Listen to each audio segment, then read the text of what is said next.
오늘 저희가 교독한 본문을 중심으로 자녀와 부모의 성경적 자화상이라는 제목 가지고 함께 은혜 나누겠습니다. 선택이 아닌 피로 맺어진 관계를 천륜지간이라고 부릅니다. 하늘이 맺어준 사이, 곧 하늘의 도리를 따라 맺어진 사이라는 그런 뜻이 되겠습니다. 대표적으로 부모와 자녀들의 관계가 그렇고요. 또한 형제, 자매들의 관계도 마찬가지죠. 이 천륜은 부정할 수도 없고 거역할 수도 없습니다. 여기엔 반드시 조건 없는 희생을 바탕으로 한 도덕적 의무가 뒤따라 옵니다. 하지만 천륜지간이라 해서 언제나 그 도리가 다 잘 지켜지는 것은 결코 아니죠. 이기적인 유전자를 가진 우리 인간은 많은 경우 천륜마저 저버리기도 합니다. 그래서 자식을 버리거나 학대하는 부모들이 있지요. 부모를 외면하거나 부모에게 상해를 가하는 그런 자녀들도 있습니다. 서로 불화하는 형제 자매들의 소식 언론을 통해 수시로 접할 수 있습니다. 어쩌면 그럴 수 있을까라는 생각에 혀를 차기도 하지만 저와 여러분이라고 해서 이런 일그러진 모습으로부터 완전히 자유롭진 못합니다. 예수님 시대에 누구보다 하나님의 계명을 잘 안다고 자부했던 바리새인들도 사실 천륜을 소홀히 했습니다. 왜냐하면 하나님께 드리는 것만으로도 부모 공경의 계명을 다 했다고 생각했기 때문이죠.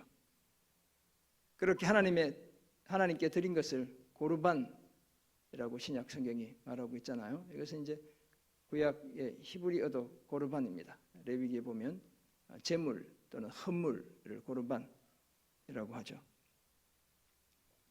예수님은 바리새인들의 이런 행태를 두고 기껏 자신들의 전통으로 부모 공경에 엄중한 하나님의 말씀을 폐하는 짓이라고 지적하셨습니다.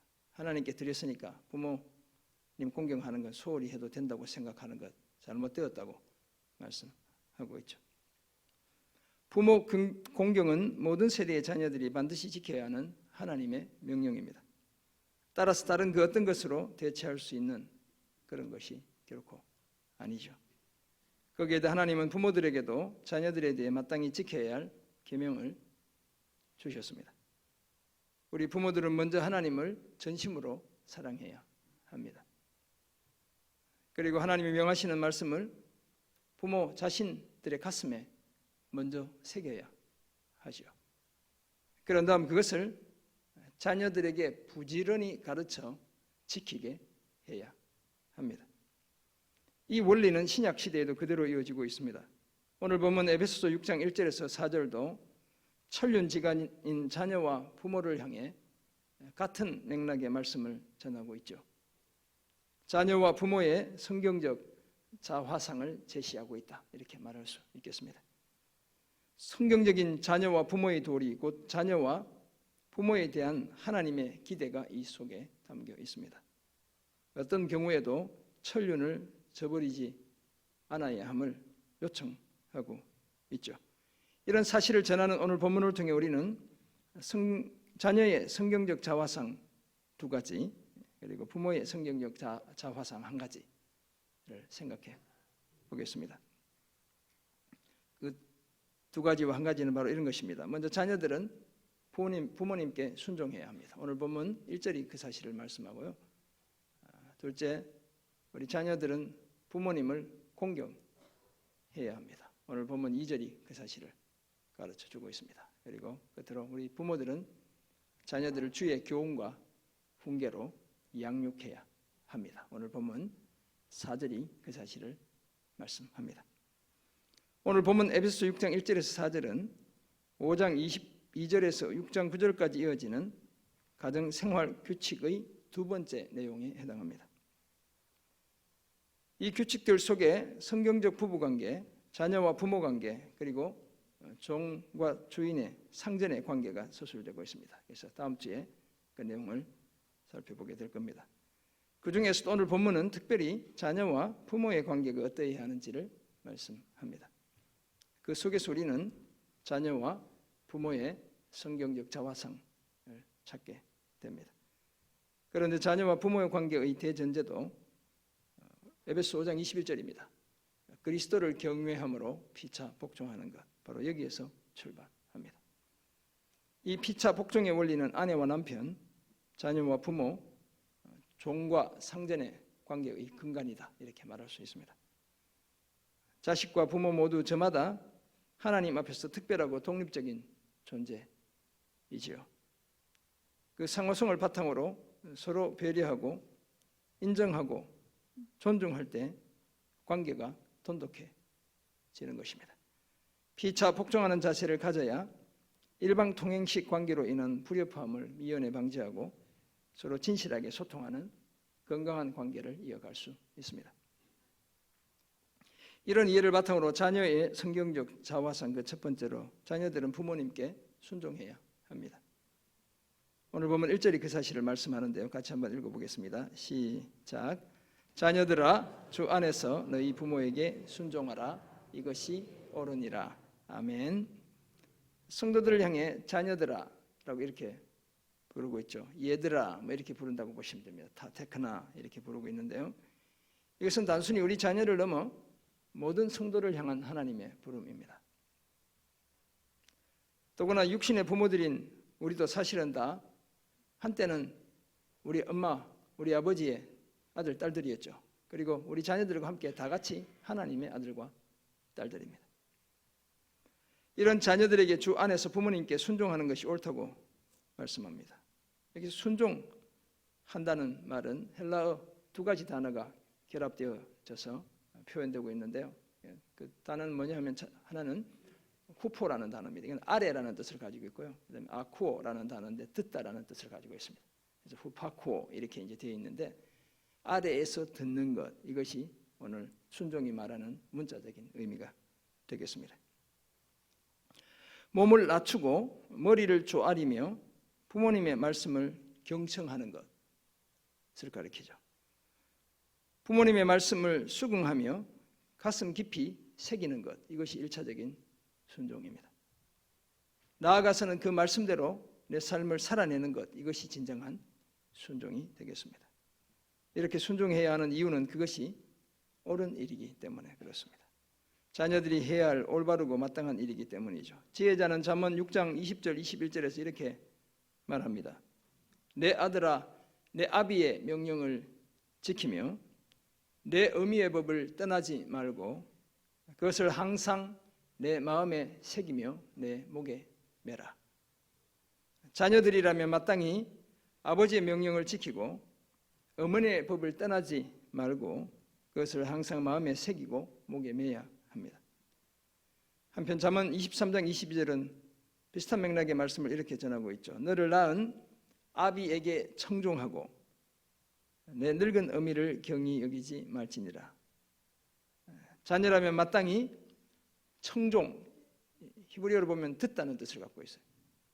이거 헬라어로 순종이라는 말과 같은 맥락의 의미를 가지고 있죠. 아버지의 말씀을 청종, 곧 경청하고 연로하신 어머니를 가볍게 여기지 않아야 합니다. 이런 삶의 태도가 부모님께 대한 진정한 순종이 되겠습니다. 그런데 자녀들은 부모님께 순종하되 어떻게 순종해야 하냐면 주 안에서 순종해야 한다고 오늘 본문이 말씀하고 있죠. 그렇다고 해서 믿지 않는 부모님을 소홀히 대해도 괜찮다는 뜻이 결코 아닙니다. 신약 성경 후기 사본들 중 더러는 이런 해석, 그러니까 우리 성도들 중에도 예수를 믿는 성도들 중에도 주 안에서 순종하라 이렇게 되어 있으니까 예수 믿지 않는 부모님은 소홀히 대해도 되는구나 이렇게 생각하는 사람들이 생겨났죠. 그래서 후기에 헬라어로 기록된 성경 사본들은 이 주 안에서 엔쿠리오라는 단어를 빼버렸어요. 그런 오해하지 않도록. 주 안에서 순종한다는 것은 주의 뜻에 순종하고 죽게 하듯 순종한다는 의미를 가집니다. 그렇다면 윤리 도덕적으로 악한 것이나 우상 숭배하게 하는 것이나 하나님을 떠나게 만드는 그런 일들이 아니라면 자녀들은 항상 주 안에서 부모님께 순종해야 합니다. 그리고 그것이 올바른 일입니다. 사랑하는 성도 여러분, 그러므로 자녀된 우리는 부모님께 늘 순종해야 되죠. 이것은 인류의 가장 기본적인 덕목인 천륜을 지키는 것이기도 합니다. 어떻게 보면 효도는 바로 이 순종에서 시작된다라고 말할 수도 있겠습니다. 물론 뒤에서 이제 효경에서 말하는 효도에 대해서 우리가 한번 보게 될 겁니다. 그래서 한자로 효는 두 가지 말이 결합된 것이죠. 늙을 노자와 아들 자자가 결합된 단어입니다. 연로하신 부모님을 자식이 등에 업어 모시는 것, 이것이 효이고, 또 다른 의미는 연로하신 부모님 아래 자신을 두는 것, 이것이 바로 효가 되겠습니다. 부모님을 잘 모시고 머리를 조아리며 부모님의 말씀을 가슴으로 듣는 것, 이것이 바로 효도인 것입니다. 그렇다면 자녀들은 애정어린 부모님의 말씀을 늘 귀담아 들어야 합니다. 부모님들의 걱정과 염려에 대해 우이독경식의 태도로 일관하지 않아야 하죠. 하나님을 사랑하고 자녀들을 사랑해서 부모님들이 어렵게 전해주시는 권면의 말씀을 귓등으로 듣거나 차갑게 외면하지 않아야 합니다.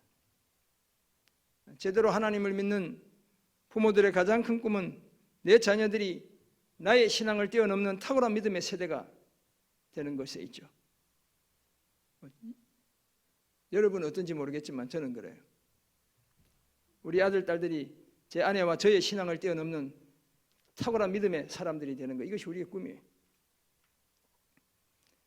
나보다 내 아들과 딸이 하나님과 교회와 복음을 더 사랑하는 것, 이것이 믿는 부모들의 꿈이겠죠. 내 자녀가 나보다 훨씬 더 충성된 그리스도의 제자가 되는 것, 그것이 신실한 부모들의 소중한 꿈입니다. 그렇다면 도둑질하고 거짓말하고 속이고 해롭게 하라는 말씀이 아니라면 우리는 주 안에서 항상 부모님께 순종해야 합니다. 순종할 때 부모님을 기쁘시게 하는 것은 물론 순종하라는 계명을 주신 하나님을 기쁘시게 해드리죠. 그리고 그때 비로소 자녀로서의 성경적 자화상을 갖출 수 있습니다. 부모님께 주 안에서 늘 순종해 자녀로서의 성경적 자화상을 갖추는 우리 모두가 되기를 주님의 이름으로 축원합니다. 아멘. 자녀의 성경적 자화상 두 번째로, 자녀들은 부모님을 공경해야 합니다. 오늘 보면 2절이 그 사실을 말씀하는데요. 같이 읽어보겠습니다. 시작. 내 아버지와 어머니를 공경하라. 이것은 약속이 있는 첫 계명이니. 아멘. 10계명의 5번째 계명이죠. 내 부모를 공경하라. 이것은 우리가 잘 알고 있는데요. 그리고 이 계명은 인간 관계에서 주어진 첫 번째 계명입니다. 10계명 보면 10가지잖아요. 이래서 4계명은 하나님과 우리의 관계 속에서의 계명이에요. 그리고 5에서 10계명은 우리 서로 사이의 관계에서 주어지는 하나님의 명령이잖아요. 출애굽기 20장 12절은 오늘 본문에 해당하는 내용을 이렇게 전하고 있습니다. 내 부모를 공경하라. 그리하면 내 하나님 여호와가 내게 준 땅에서 내 생명이 길리라.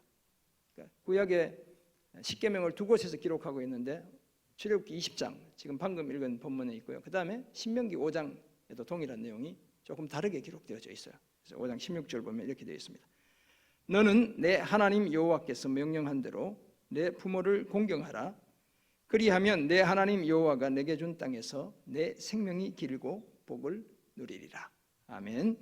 이처럼 부모 공경은 누구의 명령입니까? 하나님 여호와의 명령이에요. 그리고 이 계명엔 보상이 약속되어 있습니다. 이 계명을 지키는 자는 하나님이 주신 땅에서 장수하고 무병장수하고 복을 받습니다. 이 복을 받는다는 것은 형통하게 된다는 뜻이에요. 그래서 이 계명은 약속이 있는 첫 계명, 계명을 지키는 자에게 하나님이 보상을 약속해 주시는 바로 그런 계명이 되겠습니다. 구약의 이 10계명에서 공경한다, 부모님을 공경하라고 얘기할 때 공경한다는 말은 까베드라는 단어가 사용되는데요. 이것은 무겁다는 뜻이에요. 그렇다면 공경하라는 것은 부모님을 중하게 여기라는 이런 뜻이 되겠습니다. 부모님을 소중하게 모시는 것, 그것이 바로 부모 공경입니다. 신약 성경 오늘 본문에서 공경하라고 할 때 공경하다는 말에 사용된 단어는 티마오라는 단어가 사용되고 있어요. 이것은 값을 정하다라는 뜻을 갖고 있습니다. 부모님에 대해 높은 가치가 있는 분으로 인정해 드리는 것, 바로 그런 의미가 되겠습니다. 그렇다면 부모님을 높이 받드는 것, 이것이 바로 부모 공경입니다.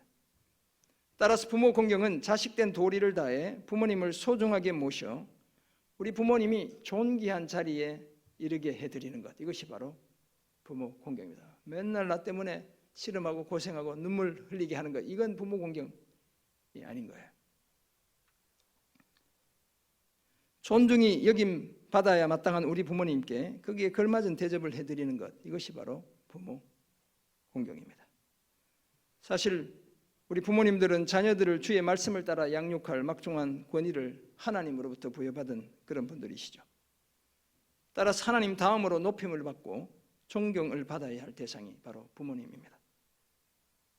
그렇다면 연로해지시면 그런 존경의 마음으로 늘 돌봐드려야 하는 대상이 바로 우리 부모님들인 거예요. 오늘 본문은 자녀들이 그 일을 감당할 것을 요청하고 있습니다. 그런 자녀들에 대한 하나님의 보상을 오늘 본문 3절도 밝히고 있죠. 이로써 네가 잘되고 땅에서 장수하리라. 신명기 5장 16절의 말씀을 비슷하게 오늘 사도 바울이 가져오고 있다, 우리가 이렇게 볼 수 있겠습니다. 이처럼 부모를 공경하는 사람들이 그 일로 인해 잘 된대요. 형통하게 된다고 말씀하고 있습니다. 그리고 땅에서 오래 산다고 말씀하죠. 건강하게 오래 사는 것을 가리킵니다. 어떻게 이런 일이 가능할까요? 하나님께서 부모를 공경하는 자녀들의 삶을 책임져 주시기 때문에 가능한 것입니다. 사랑하는 성도 여러분, 그러므로 우리는 나를 낳아주시고 길러주시고 때로는 내 자식까지 키워주시는 우리 부모님을 공경해야 합니다. 하나님 다음으로 중하게 모셔야 하고요, 늘 높여드려야 합니다. 내 살기 바쁘다고, 내 형편도 그리 넉넉하지 않다고 요리조리 핑계대며 결코 부모님을 소홀히 모시지 않아야 합니다. 그저 자기살이에 바빠 마지못해 찾아뵙고 겨우 체면치레만 하며 살지 않아야 합니다. 부모 공경의 명령은 모든 자녀들을 향한 하나님 여호와의 명령이죠. 그것도 하나님께서 인간 관계와 관련해 주신 첫 번째, 반드시 지켜야 하는 명령입니다.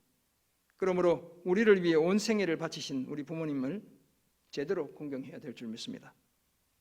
우리 하나님 다음으로 가장 소중하게 모시고 가장 높여드려야 합니다. 그래야 저와 여러분이 땅에서 잘되고 장수하는 복을 누리게 되죠. 더구나 이 복은 우리 하나님이 주시겠다고 친히 약속하신 그런 복입니다. 부모 제대로 공경하는 자녀들 치고 힘들게 사는 사람을 본 적이 없습니다.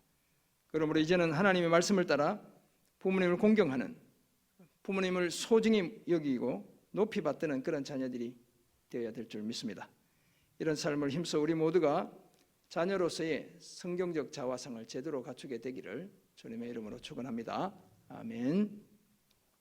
끝으로 오늘 본문에서 발견하는 부모의 성경적 자화상, 자녀는 두 가지 했고요. 이제 부모도 두 가지 하려다가 설교가 길어질까 봐 한 가지만 합니다.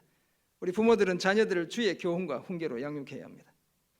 오늘 본문 4절은 부모들을 향한 하나님의 요청인데요. 같이 읽어보겠습니다. 시작. 또 아비들아 너희 자녀를 노엽게 하지 말고 오직 주의 교훈과 훈계로 양육하라. 아멘. 네, 아비들아 이렇게 되어 있다고 해서 어머니들은 그냥 슬쩍 지나가도 되는 그런 본문이 아닙니다. 물론 헬라로 보면 뭐 아버지들아 이렇게 이제 부르고 있긴 해요. 그렇게 부르고 있긴 하지만 아버지와 어머니 모두를 향한 하나님의 부름입니다. 왜냐하면 주로 아버지에게 자녀 교육에 책임이 주어져 있던 그 고대 사회와는 달리 오늘날은 자녀 교육은 결코 아버지의 몫만은 아니죠. 사실 어떻게 보면 어머니들이 훨씬 더 자녀 교육에 많이 매달려 있습니다. 그 바지바람이라는 얘기는 없잖아요. 치마바람이라는 얘기는 있어도 어머니들이 훨씬 더 자녀 교육에 매달려 있죠. 이제는 부모 중 누군가 한 사람에게만 자녀 교육에 책임을 다 지울 수 없는 그런 시대가 되고 말았습니다. 부모가 함께 머리를 맞대고 자녀를 어떻게 하나님의 자녀로 키울지를 고민해야 하는 그런 시대가 된 것이죠. 그래서 4절의 말씀에 아버지, 어머니 모두 다 귀를 기울여야 합니다. 먼저 우리 부모는 자녀들을 노엽게 하지 않아야 하죠. 이 노엽게 하다는 말은 화를 몹시 부추긴다는 그런 뜻을 가지고 있습니다. 그렇게 자녀를 길러서야 자녀 교육이 제대로 이루어질 리 없죠. 자녀를 분노에 빠지게 하면 부모의 기대와는 달리 오히려 비뚤어진 자식을 만들기 십상입니다. 왜냐하면 에베소 4장 26절 27절에 따르면 분노하는 그 자녀에게 마귀가 틈을 타기 때문에 그렇습니다. 그러므로 특히 부모는 자녀를 감정적으로 자극하고 쓴뿌리가 생기게 하고 자존감마저 땅에 추락하게 만드는 폭력적인 언어, 위협적인 행동을 삼가야 합니다. 부모라는 책임감 때문에 마음은 급하고 속은 부글부글 끓어올라도 잠시 여유를 가지고 자식들이 충분히 수긍할 수 있는 그런 교육 방식을 찾아야 합니다. 헨리 나우엔에 따르면 폭력적, 일방적인 교육 방식이 아니라 구속적, 쌍방적인 자녀들의 잠재력을 끌어낼 수 있는 그런 방식으로 자녀들을 양육해야 합니다. 물론 그렇다고 해서 지나치게 허용적이지는 않아야 하죠. 자식들이 무엇을 해도 어떻게 해도 괜찮다며 자녀들을 방임하는 것 또한 비성경적 자녀 양육의 태도입니다. 그런 태도로는 늘 오냐오냐 하며 자녀들을 키워보면 그런 태도로는 건강한 신앙인, 건강한 사회인 만들어낼 수 없습니다. 자녀를 노엽게 하지 않을 수는 있겠지만 그 자녀 때문에 우리 하나님이 화나게 할 수 있고요. 이 사회를 화나게 만들 수 있고 이 교회를 화나게 할 수 있습니다. 그러므로 부모들은 자녀를 노엽게 하지 않으면서도 어떻게 해야 하나요? 오직 주의 교훈과 훈계로 양육해야 합니다. 애정과 엄함의 균형을 갖추고 본을 보이며 자녀를 설득하는 자세가 필요하죠. 여기서 교훈은 지시나 교정을 통해 자녀들을 훈련하는 것, 트레이닝하는 것을 가리키고요. 훈계는 말로 타이르는 거나 주의를 상기시키며 훈육하는 것을 가리킵니다. 그렇다면 부모는 삶으로 모범을 보이고 올바른 말로 가르쳐야 하는 겁니다. 말만 올바라 가지고는 우리 자녀들이 따라하지 않죠. 속으로 그렇게 하죠. 엄마 아빠는 똑바로 살지 이렇게 생각하죠. 그것도 주께서 보여주시고 말씀하신 대로 그렇게 해야 합니다. 사랑하는 성도 여러분, 그렇다면 부모들이 주의 교훈과 훈계로 자녀들을 양육하는 구체적인 모습은 어떤 것이겠습니까? 다름 아니라 우리 부모들이 먼저 하나님 사랑과 이웃 사랑의 계명을 제대로 실천해야 하는 것이죠. 예수님의 성육신과 십자가의 그 삶을 우리 부모가 먼저 살아내야 합니다. 우리 부모들이 자녀들의 입장이 되어보고 그 자녀들의 삶을 대신 살아볼 수 있어야 하는 것이죠. 경쟁과 성공이라는 세상적인 가치관 대신 희생과 섬김, 정직과 성실이라는 성경적 가치관을 우리 자녀들에게 심어주어야 합니다.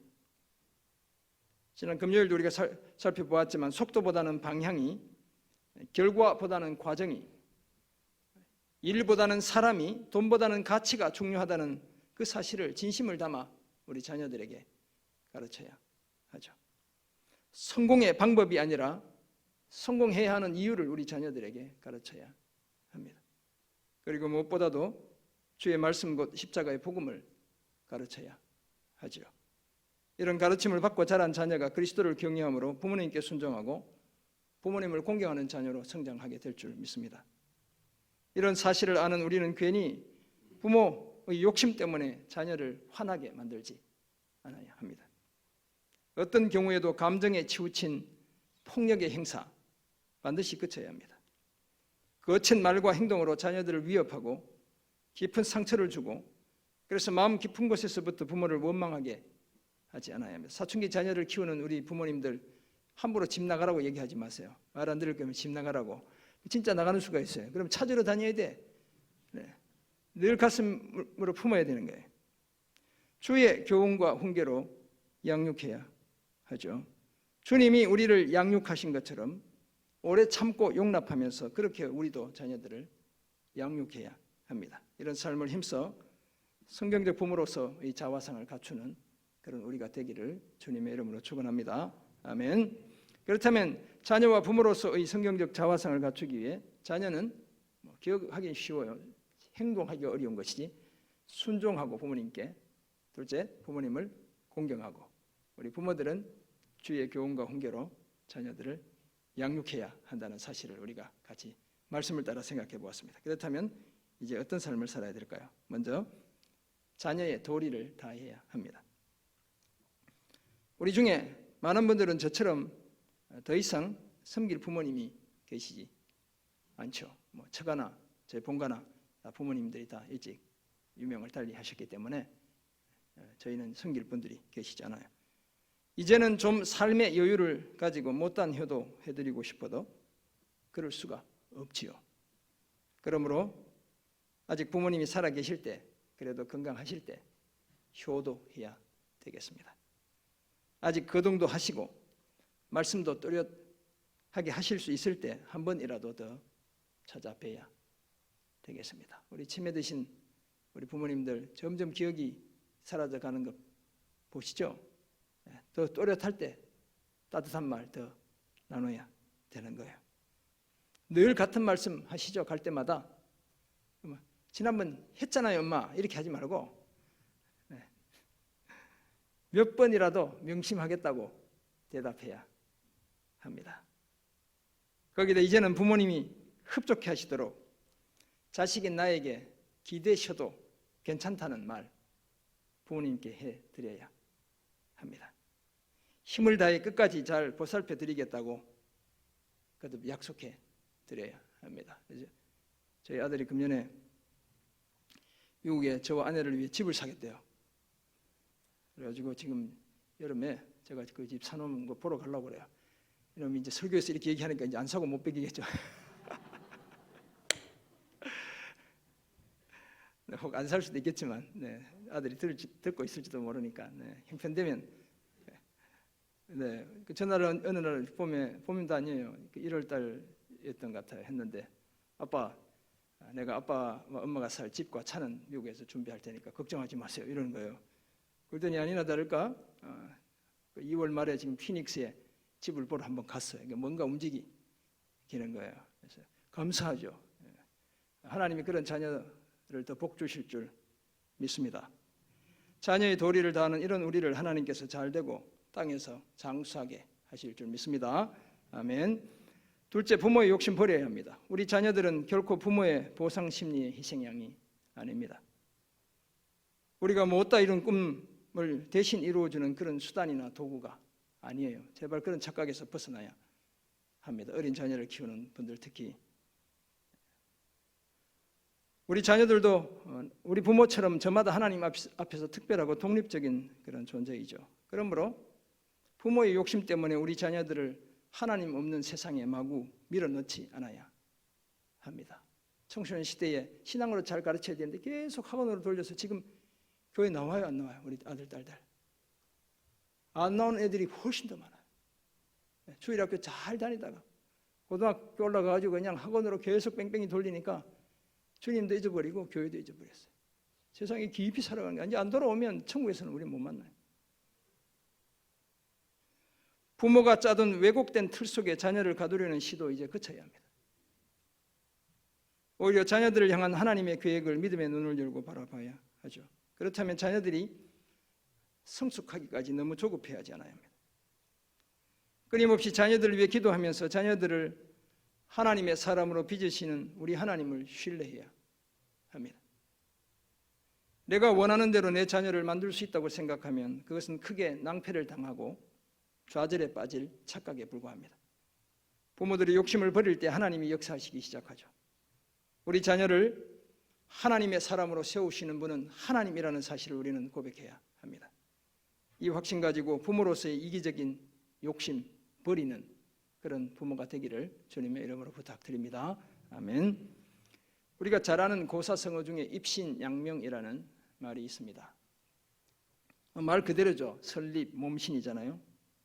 되날릴 양 이런 명인데, 그래서 몸을 바로 세워 이름을 되날린다는 이런 뜻을 가지고 있습니다. 또 다른 의미로는 출세하여 세상의 이름을 날린다, 뭐 이런 떨친다 이런 의미를 가지고 있습니다. 오늘날에는 이 말이 성공지상주의 또는 출세지상주의를 가리키는 부정적인 용어로 인식되기도 하지만 원래는 그런 뜻이 결코 아니에요. 이 말은 유교의 경전 중 인간의 도리를 가르치는 효경에서 나온 말입니다. 효경은 효도의 시작을 우리가 잘 아는 이렇게 말하고 있죠. 신체 발부 수지 부모. 우리 몸의 털과 피부는 부모로부터 물려받은 것이다. 불감 회상 효지시야. 그러니까 감히 회상하지 않는 것이 효도의 시작이다. 이렇게 이야기하고 있어요. 신체의 털과 피부는 부모에게서 받은 것으로 함부로 훼손하지 않는 것이 효도의 시작이다. 는 뜻이죠. 반면에 효도의 끝을 이렇게 표현해내고 있습니다. 입신행도, 양명어후세. 몸을 세우는 것, 입신이잖아요. 행도, 도를 행하는 것. 몸을 세워 도를 행하고 양명어후세, 후세의 이름을 떨쳐 이현부모, 부모님을 높여드리는 것이 효지종야, 효의 마침이다. 이렇게 이야기하고 있죠. 바로 여기에 나온 입신과 양명을 합쳐 입신양명이 된 것입니다. 출세에서 그저 자신의 이름을 떨치는 것이 궁극적인 목표가 아니죠. 무엇이 목표입니까? 부모님을 높여드리는 것. 그것이 효를 완성하는 부모님을 높여드림으로 효도를 완성하는 것. 그것이 궁극적인 목표입니다. 그렇다면 오늘 우리가 자녀됨의 도리를 다하는 것도 마찬가지여야 합니다.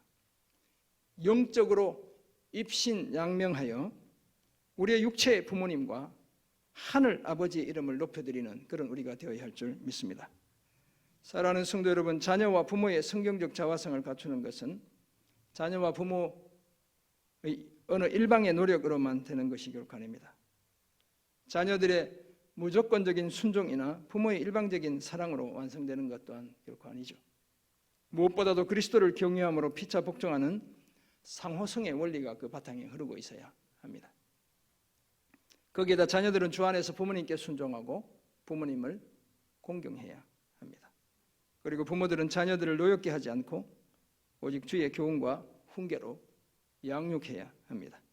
이런 관계 속에서 자녀됨의 도리를 다하고 부모의 헛된 욕심은 버려야 합니다. 이런 삶을 힘써 자녀와 부모로서의 성경적 자화성을 갖추는 그런 우리 모두가 되기를 주님의 이름으로 축원합니다. 아멘. 기도하겠습니다. 사랑의 주님, 오늘 주신 하나님의 말씀을 가슴으로 되새기기 원합니다. 우리는 주 안에서 부모님께 순종하고 항상 부모님을 공경하는 삶을 살아내는 저희들 다 되게 도와 주옵소서. 우리에게 맡겨주신 주님의 자녀들 노엽게 하지 않고 오직 주의 교훈과 훈계로 양육하는 성숙한 부모들 되게 은혜 더해 주옵소서. 그래서 우리 자녀들 우리의 믿음을 뛰어넘는 탁월한 믿음의 세대로 준비되게 도와주시고 주님 정말 입신 양명 영적으로 해서 우리 부모님과 우리 아버지 하나님의 이름을 높여드리는 그런 복된 삶을 살아내는 저희들 다 되게 도와 주옵소서. 감사드리며 예수님의 이름으로 기도드립니다. 아멘.